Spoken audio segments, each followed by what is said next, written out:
এরপরে আরেকটা গজল আসছে, এটা গজল তো একের পর এক আসবে আমি তো জানি, এরকম হলো। হ্যাঁ আচ্ছা ঠিক আছে, আমাকে আমার ভাই বলছে যে এই একটি শেষ করে, এটা মদিনার মাটি, যে ইসলামের সঙ্গীত গাওয়ার পরে আমার আল্লাহ আমার মদিনায় যাওয়ার তৌফিক দিছে। তার মানে অনেক ভালোবেসে সঙ্গীতটা গিয়েছিলাম, শুনবেন আপনারা? ঠিক আছে, মাঝে মধ্যে একটু আমার সাথে গায়েন, ঠিক আছে? ও মদিনার মাটি রে, সকল সুখ বুঝি তোর কপালে। ও মদিনার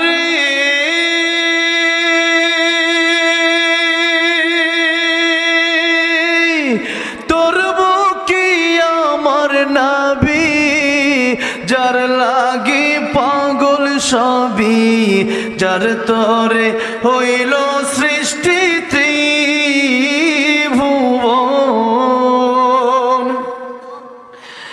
কাঁদি আমি সারাক্ষণে, কখন যাব সেখানে, সহে না আর পরাণে। ও মদিনার মাটি রে, সকল সুখ বুঝি তোর কপালে। ও মদিনার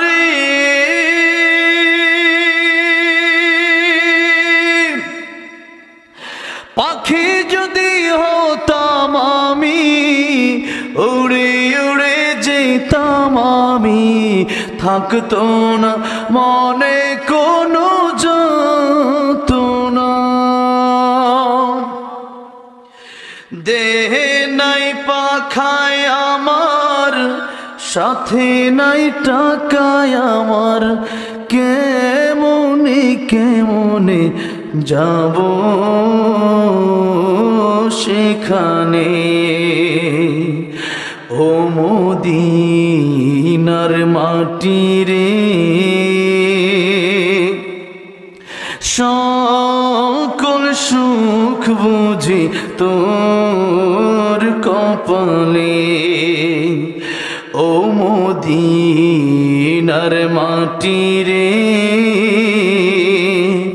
সকল সুখ বুঝি তোর কপালে। আল্লাহ সবাই বারবার মক্কা মদিনা যাওয়ার তৌফিক দান করেন, বলেন আমিন। মান যারা কবরি ওয়াজাবাত লাহু শাফাআতি, নবীর কবর যে জিয়ারত করবে, আল্লাহ নবী বলেন তার জন্য আমার সুপারিশ করা ওয়াজিব হয়ে যায়। আল্লাহ নবীর রোজা জিয়ারতের মতো তৌফিক আমাদের সবাইকে বারবার দান করেন, বলেন আমিন। রাহমাতুল লিল আলামিন নবী, কোরআনে প্রমাণ, আশিক বিনে কে বুঝিবে আমার দয়ার নবীর শান, ঠিক না ঠিক? রাহমাতুল লিল আলামিন নবী, কষ্ট হচ্ছে আপনাদের? একটু মেহেরবানি করে মাঝে মধ্যে আল্লাহর নবীর প্রেমে একটু গজল রাতের আসর যদি গাইতে হয়, একসাথে গাইতে পারবেন না? আমার কষ্ট একটু কম হবে আর কি, সহযোগিতা করতে রাজি আছেন তো ইনশাআল্লাহ? বলেন না একটু। রাহমাতুল লিল আলামিন নবী, রাহমাতুল লিল কোরআনে প্রমাণ,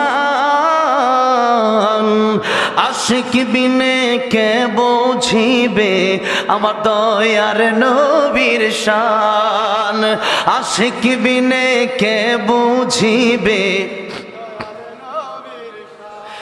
নবী আমার মদিনারে বলবো, আমার আল্লাহ ভালোবেসে নামটি দিলেন মুহাম্মদ রাসূল। আল্লাহু আকবার। ওই নবীকে ভুল বুঝিলে থাকবে না ঈমান, আশিক বিনে কে বুঝিবে আমার দয়ার নবীর শান। রাহমাতুল লিল আলামিন নবী, কোরআনে প্রমাণ,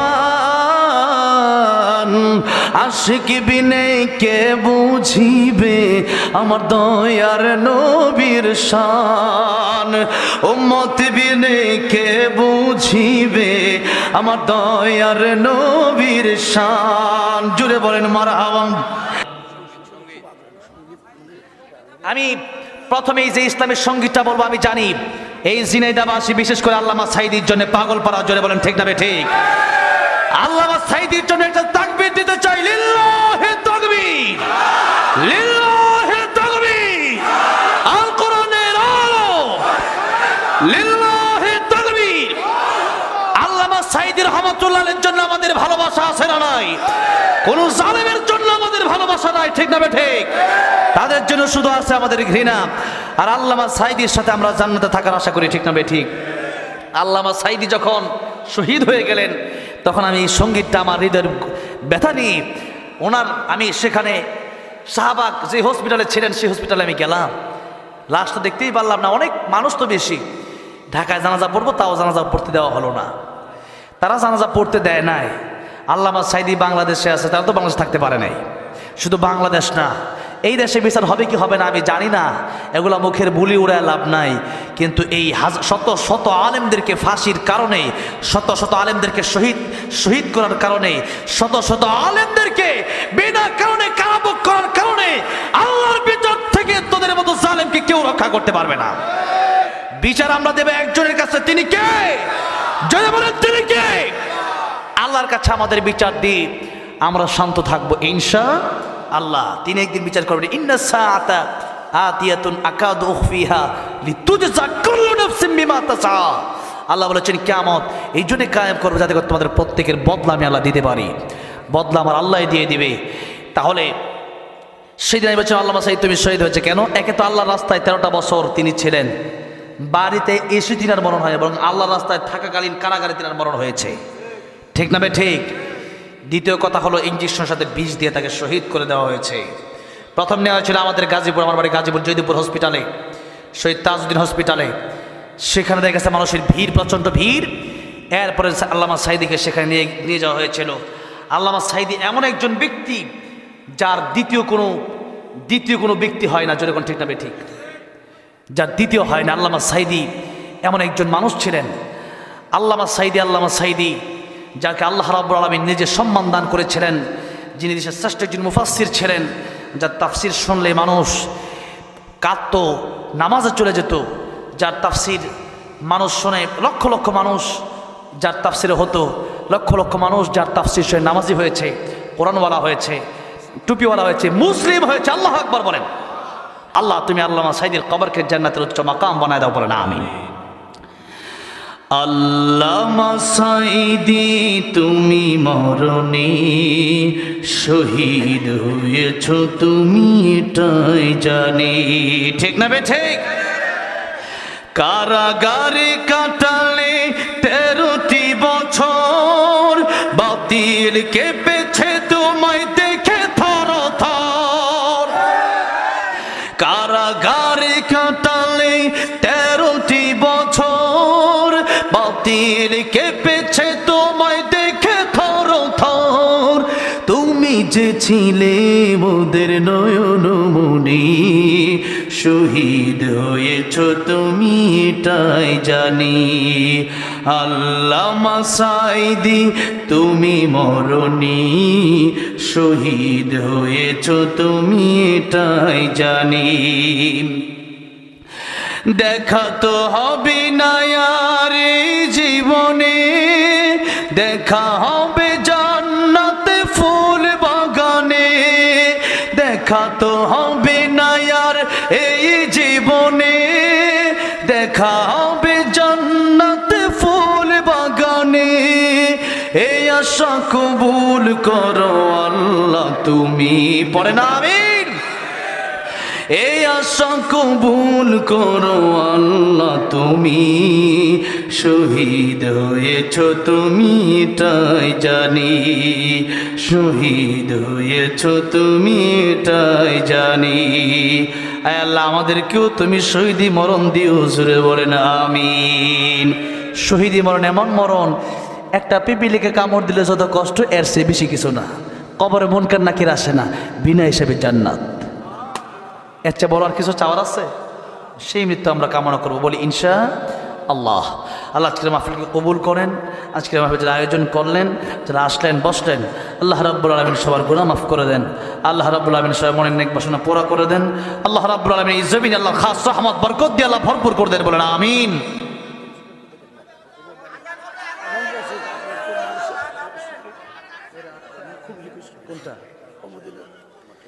এরপরে আরেকটা গজল আসছে, এটা গজল তো একের পর এক আসবে আমি তো জানি।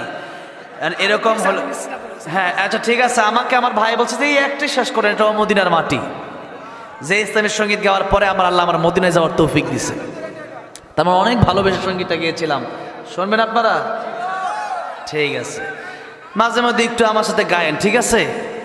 ও মদিনার মাটি রে, সকল সুখ বুঝি তোর কপালে। ও মদিনা রে,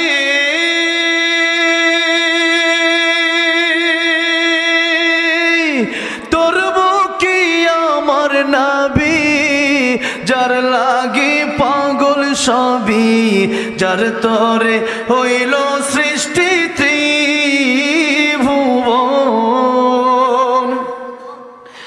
কাঁদি আমি সারাক্ষণে, কখন যাব সেখানে, সহে না আর পরাণে।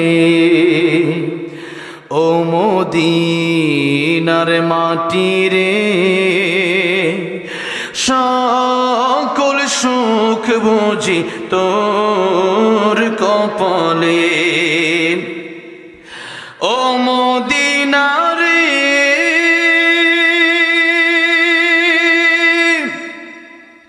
পাখি যদি হতাম আমি, উড়ে উড়ে যেতাম আমি, থাকতো না মনে কোনো যন্ত্রণা। দেহে নাই পাখায় আমার, সাথে নাই টাকায় আমার, কেমনে যাব সেখানে। ও মদিনার মাটি রে,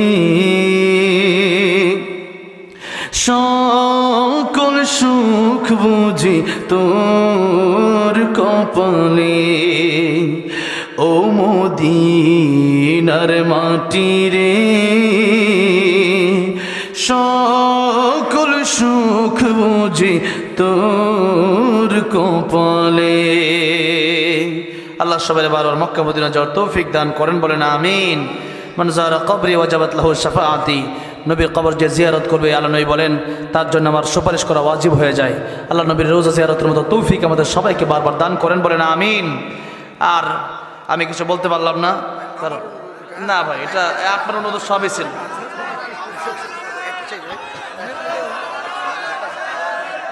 রাত বাজে মাত্র 12টা, কতটা মনে হচ্ছে কেবলমাত্র মাগরিবের নামাজ পড়ে আসলাম, ঠিক না? ঠিক বলেন, এত রাতে আজান তার পক্ষে আমি না। তারপরে মাঝে মাঝে দিলে আমি বলি যে মক্কা মদিনা একটা আজান হয়েছে, তাহাজ্জুদের আজান। কিসের আজান?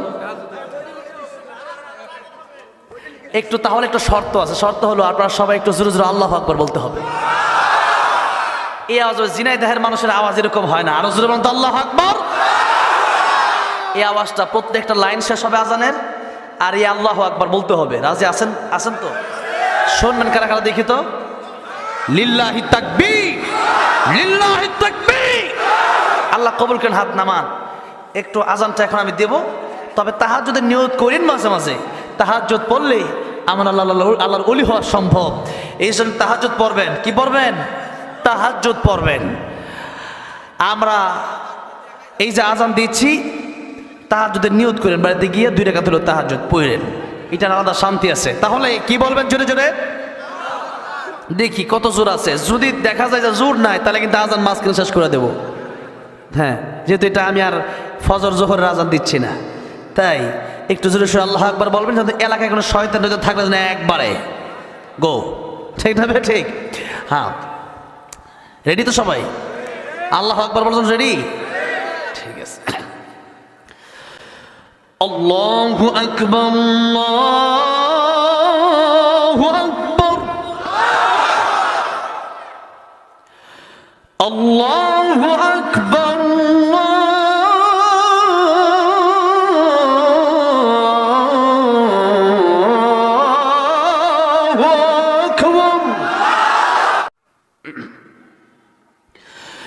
أشهد أن لا إله إلا الله،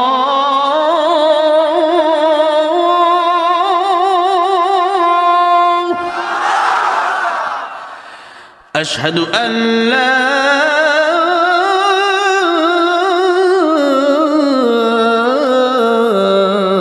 إله إلا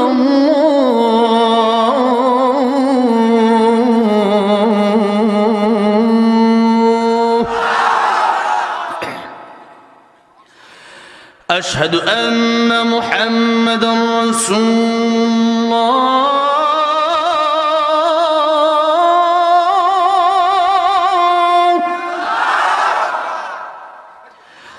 أشهد أن محمدا رسول الله.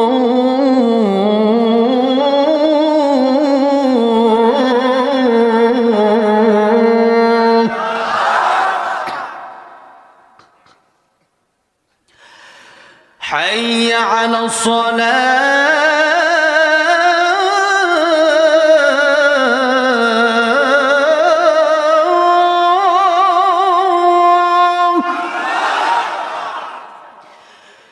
حي على الصلاة،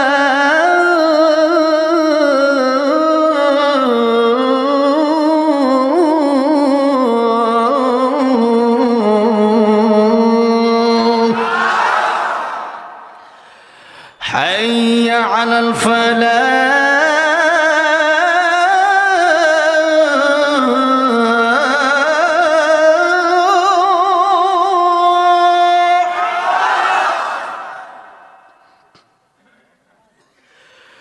حي على الفلاح.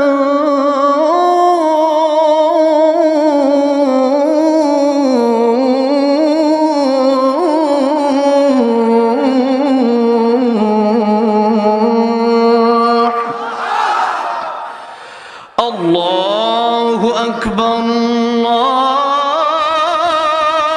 الله أكبر،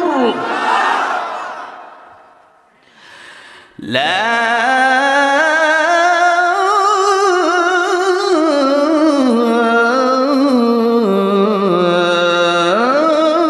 إله إلا الله. কেমন লাগছে? ভালো? এত সহজ না, কিন্তু আমার তো 12টা বাজছে। যাই হোক, আল্লাহ রাব্বুল আলামিন যেন আমাকে সুস্থতার সাথে এই কণ্ঠের জন্য আল্লাহ রাব্বুল আলামিন দিনের জন্য কবুল করেন, বলেন আমিন। এখনই মোনাজাত হবে। আর হচ্ছে এই আজান তো শুনলেন, আল্লাহ যেন সবাই 5 ওয়াক্ত নামাজি বানায় দেন, বলেন আমিন। জুড়ে বলেন আমিন।